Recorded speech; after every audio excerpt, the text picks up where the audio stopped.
ये भंडारा दादी सती रानी समिति के तत्वाधान में 2004 से लगता रहा है। सर्वप्रथम ये भंडारा 20 मार्च 2004 दिन शनिवार को लगा था। अब ये 18वां भंडारा है। ये 11 अप्रैल 2021। भंडारे के टाइम पार्किंग की दिक्कत आती थी और दूसरा पर गाड़ियाँ दूर दूर खड़ी होती थी। इसमें 4 कमरों का खाने का पीने का ये प्रोग्राम है।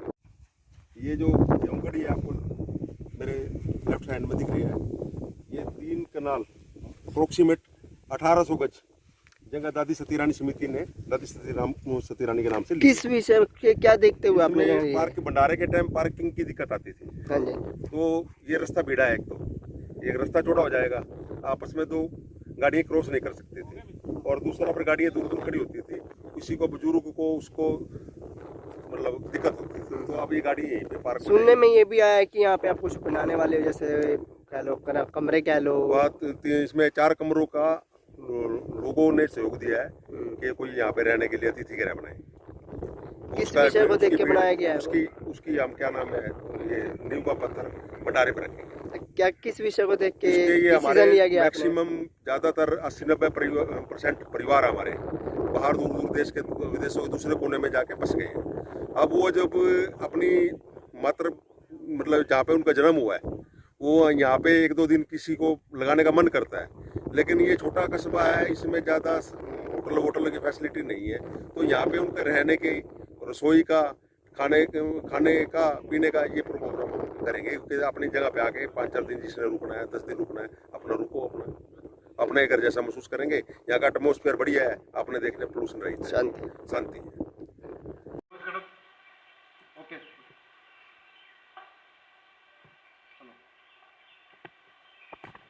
जी, दादी सती रानी का हर साल भंडारा लगा जाता है, तो थोड़ा सा इसके इतिहास के बारे में बताएं। सर्वप्रथम तो मैं आप सभी पत्रकार साथियों का तहे दिल से धन्यवाद करता हूं कि आप समय निकालकर दादी सती रानी स्थल पे आए हो। ये भंडारा दादी सती रानी समिति के तत्वाधान में 2004 से लगता रहा है।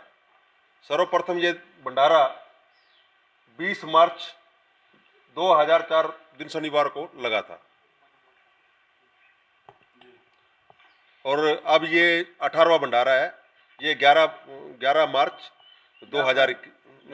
अप्रैल 2021 को लगने जा रहा है। तो ये इसमें सारे ही मतलब दीवान परिवार से, मोटान परिवार से, नाना खानदान से हमारे को पूरा भरपूर सहयोग मिल रहा है। अब जैसे भंडारा लगा जाता है तो इसमें जिसका आपने नाम जिक्र किया, दीवान, मोटान और नाना के खानदान, क्या सभी का सहयोग होता है या समिति का सहयोग होता है? सहयोग सभी का होता है, समिति काम करती है। अगर हम दादी सती रानी के इतिहास के बारे में जानना चाहें तो कब से ये शुरू हुआ और कब से आपको पता चला, और कब, अगर छत्र छाया की बात करें उस बारे में थोड़ा जिक्र करें। ये लाला जो श्री राम जी हुए हैं 1524 ईस्वी में, 1554 ईस्वी में, तो उनके 2 बच्चे हुए थे। एक तो राजा के दीवान बन गए थे, एक ने मोटे अनाज का काम कर लिया था। जो मोटे अनाज का काम था वो मोटान खानदान कहलाता है आज के दिन। जो राजा के दीवान थे, जिनको राजा के दरबार में गद्दी नसीब होती थी दीवान खानदान की, वो दीवान परिवार कहलाता है।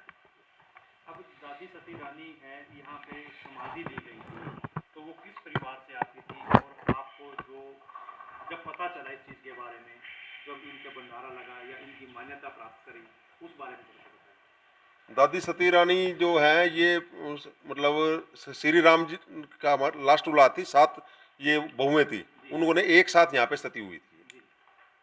तो अगर हम दीवान जी जानना चाहें क्या कारण रहा होगा, अगर पूर्वजों से इस चीज़ के बारे में पता चला हो हमारे को कि जो यहाँ पर सती हुई? कारण तो ये पुराने टाइम के अंदर जो हमारे बुजुर्ग है तीर्थ स्थानों पे जाते थे, पैदल यात्रा करते थे। उस टाइम साधन तो होते नहीं थे। बद्रीनाथ भी जाते थे, केदारनाथ भी जाते थे, हरिद्वार भी जाते थे। परंपरा ये लाखों साल पुरानी है अपने हिंदू धर्म की। उस परंपरा के अनुसार वहाँ पे हमारे पंडे होते थे, सबके ही होते हैं, हमारे के आप लोगों के भी हैं। जो बुजुर्ग जाते थे तो वहाँ पे उनके बइयों के अंदर से ये रिकॉर्ड, मेरे बड़े भाई योगेश दीवान जो समिति के समय पहले अध्यक्ष थे, उन्होंने किताब भी छापी है दीवान मोटान खानदान के ऊपर। उसके अंदर 500 साल की वंशावली है, शायद ही कहीं आपको भारतवर्ष में देखने को मिलेगी। और उन्होंने ये अब घूम घूम के ये सारा कुछ रिकॉर्ड इकट्ठा करके एक सूत्र में परोने की कोशिश करी। अभी आपने जिक्र किया कि जब भी घर में शादी होती है, खुशी का माहौल होता है, तो दादी सती रानी का शुरुआत लेने यहाँ पर पहुँचते हैं। क्या सभी जितने भी परिवार हैं सभी पे ये चीज़ लागू है? दीवान और मोटान परिवार पे ये नियम लागू है, सामाजिक नियम बोल सकता हूँ मैं इसको, कि हमारे यहाँ प्रोजन बोलते हैं। प्रोजन का मतलब होता है कि कर्ण छेदन का एक प्रोग्राम होता है, वो उसके अंदर जो सारी की सारी रस्में शादी के टाइम अपनाई जाती हैं वही रस्में होती हैं। बात भी भरे जाते हैं, पार्टी भी कह सकते हैं, जाफत बोलते थे पहले, तो जाफत भी दी जाती है। कर्ण छेदन होते हैं। कर्ण छेदन के बाद वो लड़का, मेन जो हमारी दादी आपके सामने प्रयाग देवी दिख रही है, इसके अंदर उनकी एंट्री हो पाती है। उससे पहले, कर्ण छेदन से पहले एंट्री नहीं होती।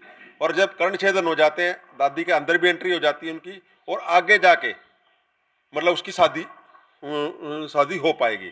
शादी के बाद इतना मतलब उनकी शादी के बाद जो भी बच्चा होगा, उस बच्चे की जब तक प्रोजन नहीं होगा उनकी एंट्री बैन होगी, माँ बाप अंदर जा सकते हैं। एक बात और, अगर मान लो कोई कर्ण छेदन नहीं करता, प्रोजन नहीं करता, वो करवाने जरूरी है? बिल्कुल जरूरी है भाई। सामाजिक कानून तो यही अपना सामाजिक कानून तो बोलता है, अगर कोई ना माने, कोई जबरदस्ती तो है नहीं। तो शादी मतलब हो सकती है, नहीं हो सकती? भाई धार्मिक मान्यता के अनुसार तो हो नहीं सकती। लड़की की हो सकती है, लड़की के प्रोजन नहीं होते। लड़की के कर्ण छेदन जो होते हैं वो प्रोजन के अंदर करा लेते हैं। सर, थोड़ा सा इतिहास के बारे में आप बताएं। दादी सती रानियों का इतिहास जो है, पहले समय के अंदर हमारे जो पूर्वज थे, मैं जहाँ तक हमें ज्ञात है कि मैं अग्रवा से आए थे।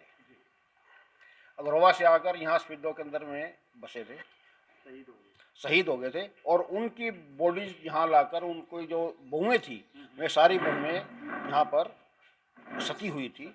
और उनमें से एक बहू उस समय प्रेग्नेंट थी, जिसकी के आगे लाला श्री राम जी हुए, और आगे उनका आज ये सारा परिवार उन्हीं का परिवार है।